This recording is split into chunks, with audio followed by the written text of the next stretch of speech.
ಗುತ್ತಿಗೆದಾರ ಸಚಿನ್ ಆತ್ಮಹತ್ಯೆಯ ತನಿಖೆಯನ್ನು ಮತ್ತೊಂದು ಕಡೆ ಸಿಐಡಿ ಚುರುಕುಗೊಳಿಸಿದೆ. ಬೀದರ್ನಲ್ಲಿ ಸುಲೇಮಾನ್ ನೇತೃತ್ವದ ಸಿಐಡಿ ಟೀಮ್ನಿಂದ ಇನ್ವೆಸ್ಟಿಗೇಷನ್ ಚುರುಕಾಗಿರುವಂತದ್ದು. ಸಚಿನ್ ಸಾವಿಗೂ ಮುನ್ನ ತಂಗಿದ್ದಂತಹ ಹೋಟೆಲ್ಗೆ ಸಿಐಡಿ ಟೀಮ್ ವಿಸಿಟ್ ಕೊಟ್ಟಿದೆ. ಸಿಸಿಟಿವಿ ದೃಶ್ಯವನ್ನ ಪರಿಶೀಲಿಸಿ ವಿಚಾರಣೆಯನ್ನು ನಡೆಸ್ತಾ ಇದೆ ಸಿಐಡಿ ಟೀಮ್. ಡಿಸೆಂಬರ್ 24ರಂದು ಹೋಟೆಲ್ನಲ್ಲಿ 2 ಗಂಟೆ ಇರ್ತಾರೆ ಸಚಿನ್. ಮದ್ಯವನ್ನ ಖರೀದಿಸಿರ್ತಾರೆ, ನಾನ್ ವೆಜ್ ಅನ್ನ ತಿಂದಿರ್ತಾರೆ. ಸಿಸಿಟಿವಿಯಲ್ಲಿ ಅವರ ಚಲನವಲನ ಎಲ್ಲವೂ ಕೂಡ ಸೆರೆ ಸಿಕ್ಕಿತ್ತು. ಈಗ ಸಿಸಿಟಿವಿ ಫುಟೇಜ್ ಅನ್ನ ಆಧರಿಸಿ ಇನ್ವೆಸ್ಟಿಗೇಷನ್ ಅನ್ನ ಮಾಡ್ತಾ ಇದ್ದಾರೆ ಸಿಐಡಿ ಅಧಿಕಾರಿಗಳು.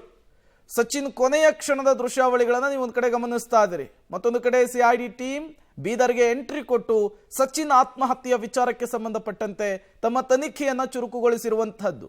ಸಚಿನ್ ಕೊನೆಯದಾಗಿ ಹೋದಂತ ಹೋಟೆಲ್ಲು, ಅಲ್ಲಿಯ ಜೊತೆಗೆ ಸಿಬ್ಬಂದಿಗಳ ಜೊತೆ ಮಾತುಕತೆ ಏನಾರ ಆಗಿತ್ತಾ, ಎಲ್ಲದರ ಬಗ್ಗೆಯೂ ಕೂಡ ಪರಿಶೀಲನೆ ನಡೆಸ್ತಿದ್ದಾರೆ. ಮತ್ತಷ್ಟು ಡೀಟೇಲ್ಸ್ ಅನ್ನು ಕೊಡ್ತಾರೆ ನಮ್ಮ ಪ್ರತಿನಿಧಿ ಮಲ್ಲಿಕಾರ್ಜುನ್, ದೂರವಾಣಿ ಸಂಪರ್ಕದಲ್ಲಿ ಜಾಯ್ನ್ ಆಗಿದ್ದಾರೆ. ಮಲ್ಲಿಕಾರ್ಜುನ್, ಸಿಐಡಿ ಇನ್ವೆಸ್ಟಿಗೇಷನ್ ಎಲ್ಲಿಗೆ ಬಂದು ನಿಂತಿದೆ, ಸದ್ಯಕ್ಕೆ ಏನೆಲ್ಲ ಬೆಳವಣಿಗೆಗಳಾಗ್ತಾ ಇದೆ ಸಚಿನ್ ಆತ್ಮಹತ್ಯೆಯ ವಿಚಾರಕ್ಕೆ ಸಂಬಂಧಪಟ್ಟಂತೆ ಅಂತ? ಖಂಡಿತ ಪ್ರೇಮ್ ಕುಮಾರ್, ನಿಜಕ್ಕೂ ಒಂದ್ ರೀತಿಯ ಗಡಿಜಿಲ್ಲೆ ಬೀದರ್ನಲ್ಲಿ ಏನು ಸಚಿನ್ ಗುತ್ತೇದಾರ ಸೂಸೈಡ್ ಪ್ರಕರಣ ನಿಜಕ್ಕೂ ಒಂದ್ ರೀತಿಯ ದಿನಕ್ಕೆ ಒಂದ್ ರೀತಿಯ ಸಂಚಲನ ಮೂಡಿಸುವಂತ. ಈಗಾಗಲೇ ನೋಡಬಹುದು ರಾಜಕೀಯ ಚಟಾಪಟಕ್ಕೂ ಕಾರಣ ಆಗಿರುತ್ತದೆ. ಯಾಕಂದ್ರೆ ಬಿಜೆಪಿ ಈಗಾಗಲೇ ಕಲಬುರಗಿಯಲ್ಲಿ ಬೃಹತ್ ಪ್ರತಿಭಟನೆ ಮಾಡಿ ಮುತ್ತಿಗೆ ಹಾಕುವಂತ ಕೆಲಸಕ್ಕೆ ಕೈ ಹಾಕ್ತಿರುವಂತದ್ದು. ಹೀಗಾಗಿ ಒಂದ್ ರೀತಿಯ ಇಲ್ಲಿ ಬೀದರ್ನಲ್ಲಿ ಏನು ರಾಜ್ಯ ಸರ್ಕಾರ ಸಿಐಡಿ ಏನು ಈ ಒಂದು ಕೇಸನ್ನ ವರ್ಗಾವಣೆ ಮಾಡಿದೆ. ಅದಾದ ಬಳಿಕ ಈಗ 2 ದಿನಗಳ ಕಾಲ ಇಲ್ಲೇ ಮೊಕ್ಕಮೂಲಿಗ ತನಿಖೆ ಮಾಡ್ತಿರುವಂತದ್ದು, ಅಂದ್ರೆ ಇಂಚಿಂಚು ಮಾಹಿತಿಯನ್ನ ಕಲೆ ಹಾಕ್ತಿರುವಂತದ್ದು.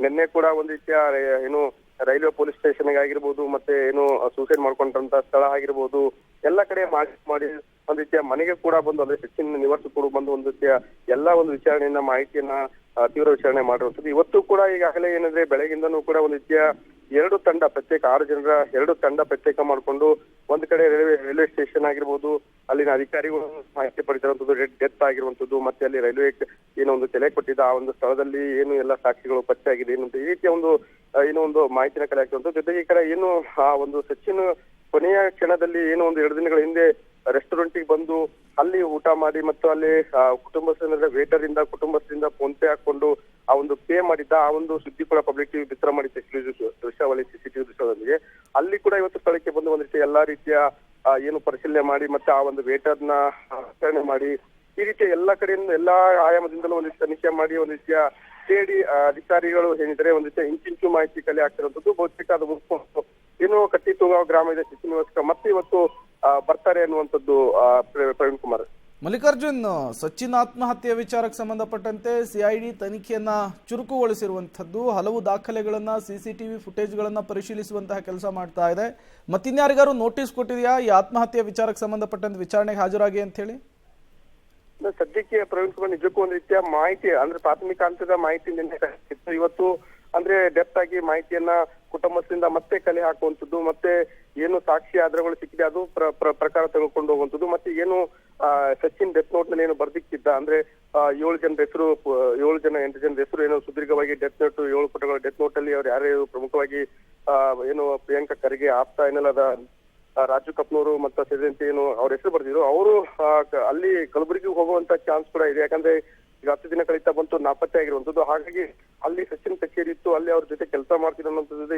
ಈಗ ಎಲ್ಲಾ ಕಡೆ ಒಂದ್ ರೀತಿಯ ಭೇಟಿ ಕೊಟ್ಟು ಪರಿಶೀಲನೆ ಮಾಡಿ ಎಲ್ಲಾ ಮಾಹಿತಿ ಸಂಗ್ರಹ ಮಾಡಿ ಅದಾದ ಬಳಿಕ ಯಾರು ಏನು ಅನ್ನೋಂಥದ್ದು ನೋಟಿಸ್ ಕೊಡುವಂತ ಕೆಲಸಕ್ಕೆ ಕೈ ಹಾಕುವ ಸಾಧ್ಯತೆ ಇದೆ. ಸದ್ಯಕ್ಕೆ ನೋಟಿಸ್ ಕೊಟ್ಟಿರುವಂತದ್ದು ಯಾವುದೇ ಇದಿಲ್ಲ. ಬಟ್ ಎಲ್ಲಾ ರೀತಿಯ ಒಂದು ದಾಖಲೆಗಳು ಸಿಸಿಟಿವಿ ಫುಟೇಜ್ ಆಗಿರ್ಬೋದು, ಮತ್ತೆ ಇನ್ನಿತರ ದಾಖಲೆಗಳಾಗಿರ್ಬೋದು, ಪ್ರತಿಯೊಂದು ವಿಚಾರ ಹೇಳಿಕೆಗಳಾಗಿರ್ಬೋದು ಎಲ್ಲ ದಾಖಲೆ ಮಾಡಿಕೊಂಡು ಒಂದ್ ರೀತಿಯ ದಾಖಲಿಸ್ತಾ ಇರುವಂತದ್ದು ಸದ್ಯಕ್ಕೆ. Praveen, okay, thank you Mallikarjun ತಮ್ಮೆಲ್ಲ ಮಾಹಿತಿಗಾಗಿ. ಈಗ ಸಿಐಡಿ ಪೊಲೀಸರ ಇನ್ವೆಸ್ಟಿಗೇಷನ್ ಚುರುಕುಗೊಂಡಿದೆ. ಪ್ರಾಥಮಿಕವಾಗಿ ಸಚಿನ್ ಆತ್ಮಹತ್ಯೆಯ ವಿಚಾರಕ್ಕೆ ಸಂಬಂಧಪಟ್ಟಂತೆ ಮಾಹಿತಿಯನ್ನು ಸಂಗ್ರಹಿಸ್ತಾ ಇದ್ದಾರೆ.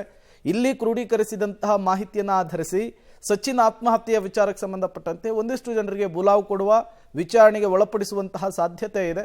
ನೋಡೋಣ ಸಿಐಡಿ ಇನ್ವೆಸ್ಟಿಗೇಷನ್ನಲ್ಲಿ ಸಚಿನ್ ಆತ್ಮಹತ್ಯೆಗೆ ಕಾರಣ ಏನು ಅನ್ನೋದು ಗೊತ್ತಾಗುತ್ತೆ ಅಂಥೇಳಿ.